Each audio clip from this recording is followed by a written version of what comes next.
जय नमः पार्वते पते शिवारकर महादेव मंत्राच्युतान्तमर्पयामि जयत्या भवावाजत्यदङ्गते गङ्गाकलशदेवताभ्यो नमो नमः गोक्षीरोदकेन स्नापयामि ओम हर हर हर ओम नमः शिवदाम्बजय नमः पार्वते पते शिवारकर महादेव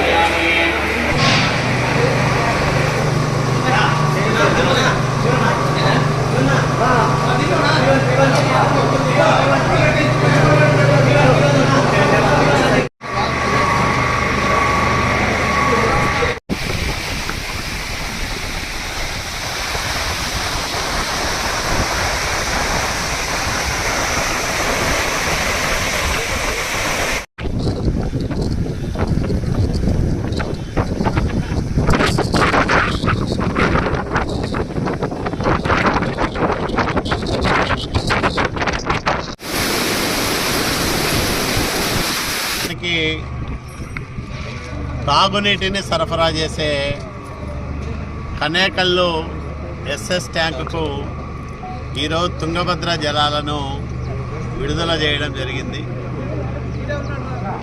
ఈ సంవత్సరం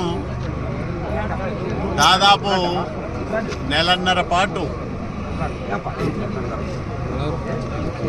ప్రజలు తాగునీటి కోసం తీవ్రమైన ఇబ్బందులు ఎదుర్కొన్నారు. ఒకవైపు ఎస్ఎస్ ట్యాంకులో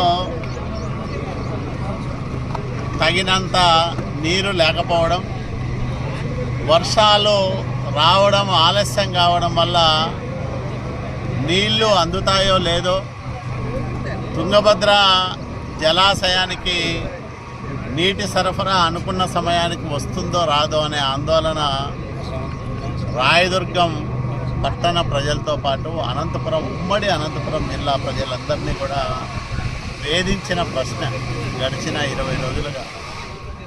అదృష్టవశాత్తు శివమొగ్గ పైన మంచి వర్షాలు కురవడం, తుంగభద్ర రిజర్వాయరు పొంగి పొర్లి ప్రవహిస్తూ ఉండడం వల్ల మనకు ఈ ఏడాది మంచినీటికి ఇబ్బంది లేకుండా ఉండబోతూ ఉంది. రాయదుర్గం పట్టణంలో సుమారు 80,000 మంది జనాభాకు అవసరమైన నీటిని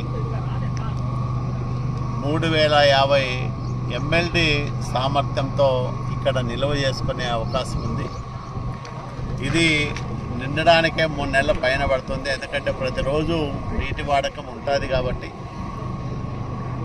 3 నెలల పైన నిండి మనం వేసవి కాలంలో రాయదుర్గం పట్టణ ప్రజల అవసరాలు తీర్చడానికి సరిపడా నీటిని నిల్వ చేసుకునేదానికి అవకాశం ఏర్పడుతుంది. నేను అధికారులందరికీ కూడా ఒకటే సూచన చేశాను. ఈ పంపింగ్ సిస్టంలో ఏవైనా లోపాలు తలెత్తినా వెంటనే వాటికి మరమ్మతులు చేయడం, అట్లాగే కరెంటు సమస్య ఉంటే మొన్ననే సమీక్ష చేశాం అధికారులందరితో కూడా. వాళ్ళు సహకరిస్తామని చెప్పారు. ఎక్కడైనా సమన్వయం ఇబ్బంది వస్తే వెంటనే నేను కూడా జోక్యం చేసుకొని మున్సిపల్ అధికారులు అట్లాగే విద్యుత్ శాఖ అధికారుల మధ్య మంచి సమన్వయంతో ఇది రాత్రింబవళ్ళు ఈ పంపింగ్ స్టేషన్ పనిచేసే విధంగా చూసుకోవడం, ఎస్ఎస్ ట్యాంకును పూర్తి సామర్థ్యంతో నింపుకోవడం, తుంగభద్ర ఎగువ కాలువలో నీటి ప్రవాహం ఎన్ని రోజులు ఉంటే అన్ని రోజుల వరకు కూడా ఆ అందే నీటిని వాడుకోవడం, ఉన్న నీటిని నిల్వ చేసుకోవడం, సరైన నీటి యాజమాన్య విధానాలను అవలంబించి రాయదుర్గం పట్టణ ప్రజలకు తాగునీటి సమస్య లేకుండా చూడడమే ప్రజాప్రతినిధులుగా మా అందరి ధర్మం అని మేము భావిస్తూ ఉన్నాం. తప్పకుండా ఆ రకంగా కృషి చేస్తామని కూడా రాయదుర్గం ప్రజలకు మాట ఇస్తాం.